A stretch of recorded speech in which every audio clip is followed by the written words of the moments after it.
Hey, how's it going, guys? Jackson here with Toasty DIY, and today we're taking a look at this Husqvarna 128cc curved shaft weed eater.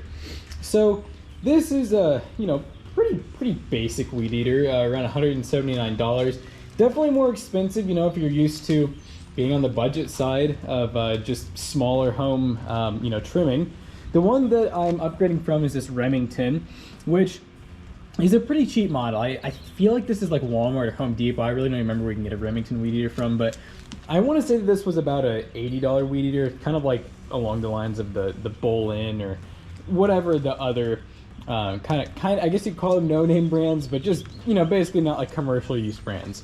Now, one of the main reasons I'm upgrading from this one is, honestly, it's not a bad trimmer, but it's basically the same as that one as far as design goes with the curved shaft and length. This one weighs less too. It's a little bit more maneuverable. However, I was tired of the head design on this one. I absolutely just hated it. It uses like this two-piece system, or I guess you could almost call it three-piece, where you have your bump head spring.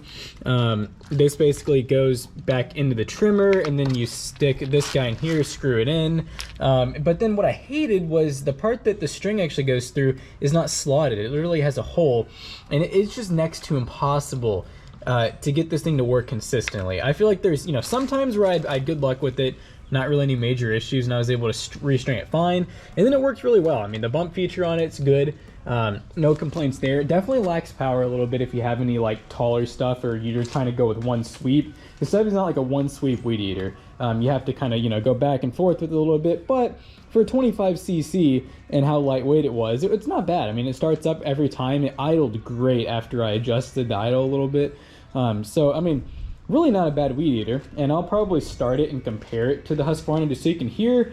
The Husqvarna is just it's louder, but it's also a lot more powerful. And then another thing that I really like about this is you can see the head is a lot bigger on it, and I just think it's a much better design. This is basically like the design I kept seeing people were using online. I'll be able to do this with one hand, but you can see your actual bump feature is here. Much more noticeable too. I mean, it's like just a very, I guess you could call it, fine machine. Like, it just makes sense. I'm just using their standard, I think this is 0.8 or 0.80 titanium Husqvarna wire, which is like one step below, I think, like their top line. And I think I only used the bump feature once the other day when I was cutting. Another thing I like is it has an auto cut blade here, so that once your blade or your feed gets too long, it'll automatically cut it. That's something that the Remington did not have, and if it got too long, it just sat there and whacked it and bogged the weeder down really bad. It's pretty annoying.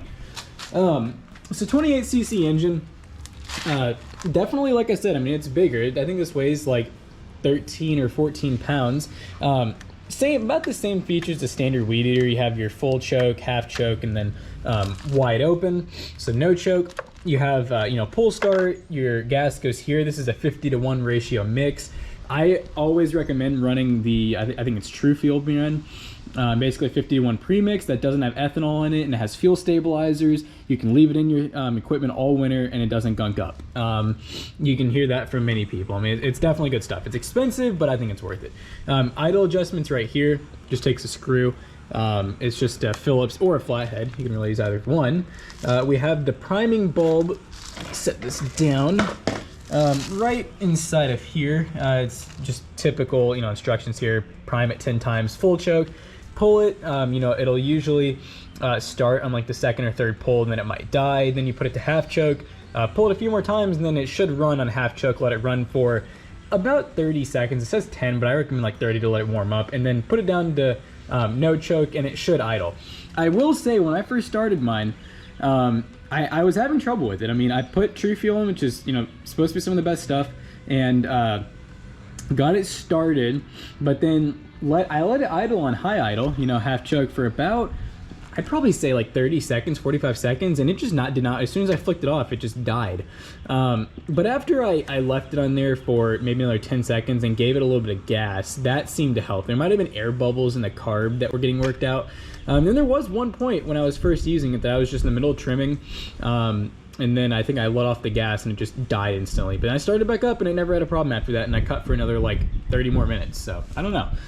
Hopefully just some air bubbles or weird kinks that have gotten themselves worked out. If not, we'll have to do some digging.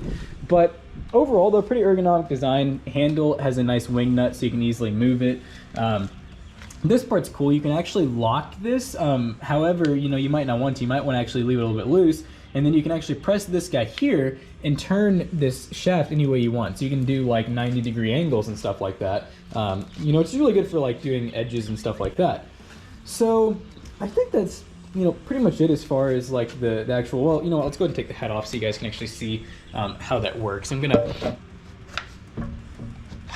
oh my God.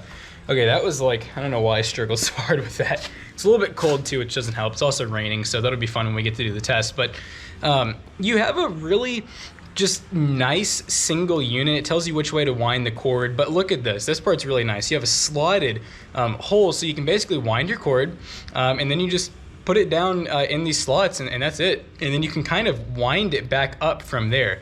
You can basically, I mean, now that I'm looking at it, I bet just like how Craftsman, I was actually looking at Craftsman originally, they have that easy wind system where you don't have to take the head off. I think you could actually do this, or do that with this unit. I think that's why it shows that, it says wind cord. And if you look, I literally can wind the cord back in and kind of out as well. So I don't know, yeah, maybe that's something that you can actually do with this. Maybe. All right, so we did have to put choke back on and then actually give it a little bit of throttle. It doesn't, I don't think it tells us to do that here, which is weird. Normally, I know this one says to give it some throttle. Look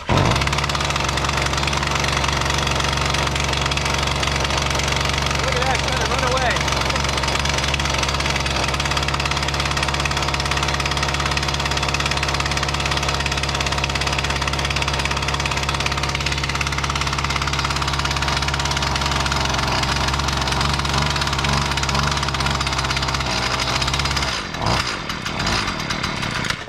Yeah, see, I mean, that was about, I mean, it's colder. I can see my breath right now, so I'll give it the benefit of the doubt, but that was, I mean, that was clearly 10 seconds, so we'll put it back to half choke. I'll let it run for a second.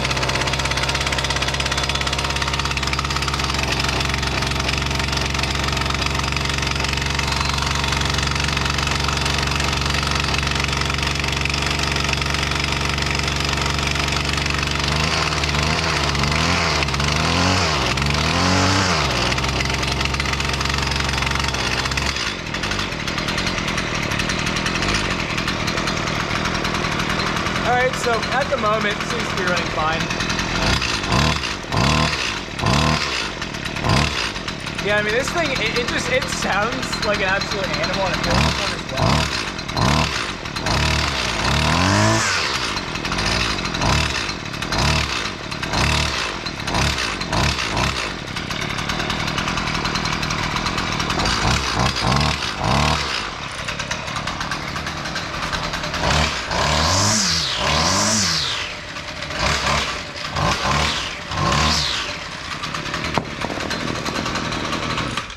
And then the auto stop feature works just fine. It cuts off pretty much instantly. So, yeah, it's definitely, I mean, it's loud. It's definitely louder than like your standard 28cc, like borderline. You know, if you have sensitive hearing, you really do want to wear headphones with this. So now let's go ahead and start this one up real quick. I know it's totally different animal here, but I just want you guys to kind of hear the difference. And maybe see the difference of starting as well. This one doesn't have the head in it right now, but it really shouldn't matter. So, all right, so we are half choked on this one.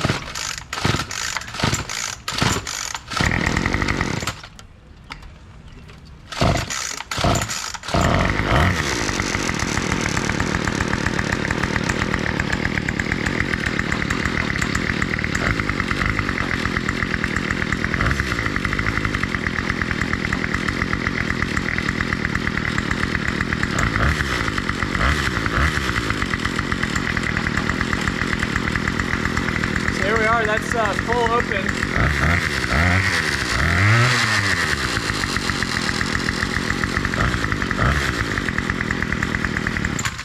So like I said, I mean, this 25cc, it's honestly really been good for the really like 2 years, I think, that it's been in operation. Not used a ton, I will give it that. I mean, it's not like it's it's used with every grass cutting, you know, every couple weeks or so. So, you know, it's probably been used a total of, I'd probably say 50 times, give or take.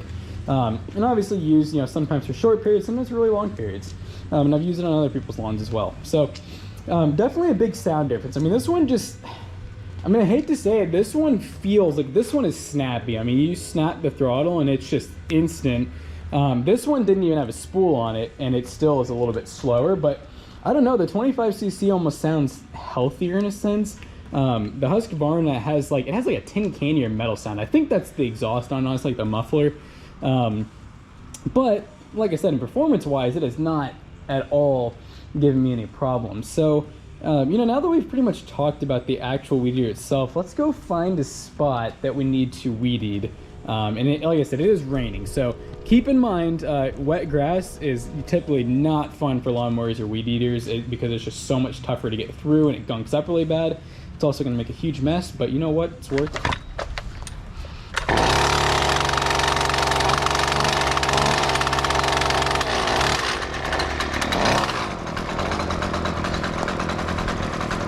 All right, so first up, we have like some ivy basically covering this rock. We'll do a little bit of that, then we'll do a little bit of grass in the back, and then we'll see if it'll handle stuff like that. Some of the bigger brush.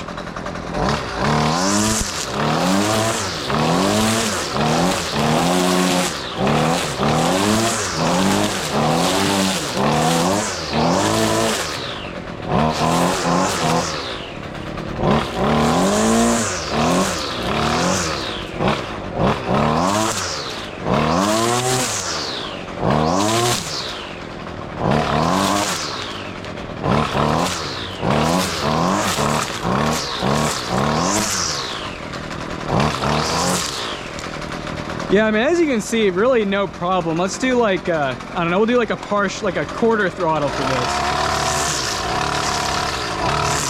Yeah, I mean, quarter throttle even, and it's able to take out grass just fine. I'm using about half throttle to like, I'd say 3/4 throttle for most stuff like this.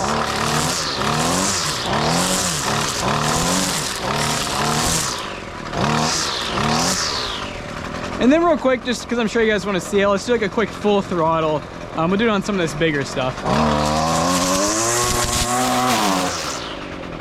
Yeah, I mean, that was taking out branches this thick, no problem. So yeah, full throttle is a little bit overkill for most of the stuff you'll be using this for.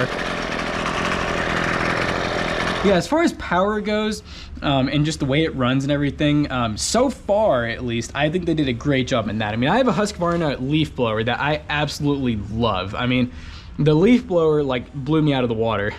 No pun intended, but I originally had a Craftsman one that I had for like literally a day, and it lacked power so bad. I mean, you press the throttle and it just bogged down so bad that it just felt unusable. Then I got the Husqvarna, it's like the BVX or whatever it is. It's on the channel, but it's the one that has the vacuum and blower and mulcher features. It's about 200 bucks, really expensive in my opinion for a leaf blower, but I see why it was so expensive now. I mean, it starts up and runs great every time, like not a hiccup ever, and I've had it for a year. It is absolutely amazing. So I'm hoping this weed eater is the same so far. It hasn't let me down, but I've only used it twice. I guess you could say it kind of let me down back there, but I also think that that was user error.